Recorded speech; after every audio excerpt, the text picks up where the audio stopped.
बिस्मिल्लाहिर्रहमानिर्रहीम। अस्सलाम वालेकुम। हज़रत उमर के इस्लाम कबूल करने का वाक़या। हज़रत उमर फ़ारूक रज़ी अल्लाह ताला अन्हो जब मुसलमान हुए, नमाज का वक्त हुआ तो हुज़ूर सल्लल्लाहु अलैहि वसल्लम ने फरमाया, सहाबा तैयारी करो नमाज की। हज़रत उमर फ़ारूक रज़ी अल्लाह ताला अन्हो ने पूछा, हुज़ूर नमाज कहाँ पढ़ेंगे? हुज़ूर सल्लल्लाहु अलैहि वसल्लम ने फरमाया, किसी कोने में छुप के पढ़ते हैं। उमर फ़ारूक ने कहा, हुज़ूर आपके कदमों पे मेरे माँ बाप कुर्बान।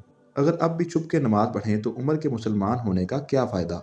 उमर फ़ारूक ने कहा, हुज़ूर आज नमाज काबतुल्लाह में पढ़ेंगे। हुज़ूर सल्लल्लाहु अलैहि वसल्लम ने फरमाया, उमर कफ़ार का बड़ा गलबा है। उमर फ़ारूक घोड़े पर सवार हुए, मक्का के चौकों पे जाकर, गलियों में जाकर चलते हुए ये ऐलान किया कि मक्के वालों आ जाओ, आज मैं कलमा पढ़ के मोहम्मद मुस्तफ़ा सल्लल्लाहु अलैहि वसल्लम का गुलाम बनकर आया हूँ। आज हम काबतुल्लाह में नमाज पढ़ने जा रहे हैं। अगर किसी ने अपनी बीवियां बेवा करवानी हो, अगर किसी ने अपने बच्चे यतीम करवाने हो तो आ जाए, उमर के रास्ते को रोक कर दिखा दे। खुदा की कसम, जब उमर फ़ारूक रज़ी अल्लाह ताला अन्हो मुसलमान हुए तो मक्के के काफिरों ने गलियों में निकलकर मातम किया कि हाय, आज आधा मक्का हमसे छीना गया। उमर फ़ारूक वापस आए, हजूर सल्लल्लाहु अलैहि वसल्लम से कहा, ए मेरे हजूर, आप आगे चलें, मैं आपके पीछे चलता हूँ।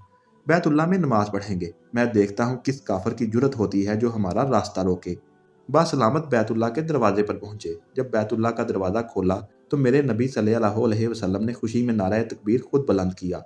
अल्लाहू अकबर की सदा मक्के में पहली बार यूं गूंजी कि कुफर के कोड भी गिर पड़े। बैतुल्लाह को बुतों से पाक किया और मुसलमानों ने खुले आम इबादत की।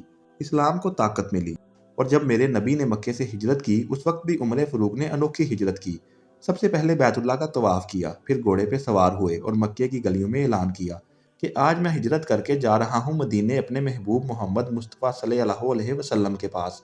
अगर किसी काफिर में जुर्रत है तो उमर के रास्ते को रोके।